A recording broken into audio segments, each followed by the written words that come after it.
వివిధ ప్రాంతాలలో చోరీలకు పాల్పడుతూ పోలీసులకు సవాలుగా మారిన ఇద్దరు అంతర్రాష్ట్ర దొంగలను ఆదివారం రాజంపేట పట్టణంలోని వేణుగోపాలస్వామి గుడి వద్ద రాజంపేట పోలీసులు అరెస్ట్ చేశారు.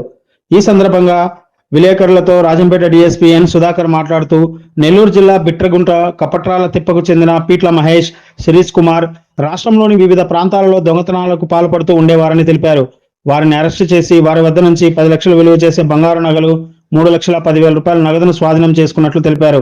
21/10/2022 మన రాజంపేట వాస్తవులు కొత్తవాళ్లపల్లి శ్రీనివాసులు అనే అతను ఐడిబిఐ బ్యాంకులో కొంత బంగారాన్ని కుదోబెట్టుకున్నారు. ఆ బంగారాన్ని మధ్యాహ్నం 1:30 ఆ ప్రాంతంలో డబ్బులు కట్టి ఆ 2 బంగారు కడియాలు 3, ఒక బంగారు సాదా చైన్ ఒకటి, మొత్తం 130 గ్రాముల బంగారాన్ని తీసుకొని అతను స్కూటీలో పెట్టుకొని ఇంటికి వెళ్తూ మార్గ మధ్యలో కొంత షాపింగ్ చేశాడు.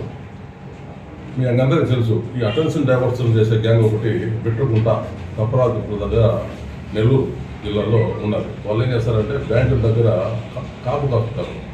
జస్ట్ వాళ్ళు కూడా మామూలుగా బ్యాంకు వచ్చిన క్లయింట్ వాళ్ళే కూర్చొని ఉండి ఎవరైనా బంగారు కానీ లేదా డబ్బులు కానీ డ్రా చేసి తీసుకోవాలపైన నిఘా పెట్టి వాళ్ళందరినీ బైక్లో ఫాలో అవుతారు. అదేవిధంగా ఈ కొత్తవాళ్లపల్లి శ్రీనివాసులు దాదాపు 132 గ్రాముల బంగారు తీసుకొని తన స్కూటీలో పెట్టుకొని వెళ్తుంటే అతను ఫాలో అయ్యి అతను షాపింగ్ చేసుకున్న క్రమంలో వాళ్ళు దాన్ని తీసుకొని నుంచి వెళ్ళిపోయారు. అదేవిధంగా మాకు ఇటీవలలో కూడా 2 కేసులు ఈ నెల 27/11/2020 తేదీన 2 కేసులు బ్యాంకు దగ్గర, రాజంపేట కూడా మరో 2 కేసులు జరిగినాయి. ఈ విధంగా డబ్బులు తీసుకొని వచ్చేటప్పుడు వాళ్ళని ఫాలో అయ్యి ఈ దొంగలు వాళ్ళ దగ్గర నుంచి తీసుకొని పోవడం జరిగింది.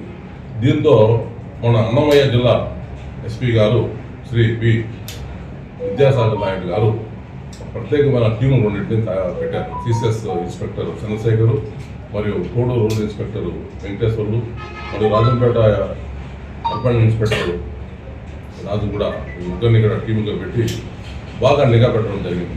ఈ నిఘా యొక్క ఫలితం భాగంగా ఈరోజు మన వేణుగోపాలస్వామి గుడి వద్ద నెల్లూరు రోడ్డు దగ్గర వీళ్ళిద్దరు ఈ బిట్రగుంట సంబంధించిన కపట్రాల తిప్ప దగ్గర ఉండే ఈ దొంగలిద్దరు పీట్ల మహేష్, పీట్ల శిరీష్ కుమార్ అనే ఇద్దరు కూడా మనకు దొరకడం జరిగింది. వాళ్ళ దగ్గర నుండి మనకు 132 గ్రాముల బంగారు మరియు ఈ 4 కేసులలో బ్యాంకుల దగ్గర అటెన్షన్ డైవర్షన్ చేసి లేదా ఏమారినప్పుడు తీసుకుని పోయిన ఈ కేసులలో 3,10,000 రూపాయలు మొత్తాన్ని కూడా వాళ్ళ దగ్గర నుంచి మనం స్వాధీనం చేసుకోవడం జరిగింది. అన్నింటినీ కూడా ఇక్కడ పెట్టాము. దొంగ పట్టుకొని ఈ కేసులలో ఈ 5 కేసులలో కూడా మేము రిమాండ్ పంపుతున్నాము.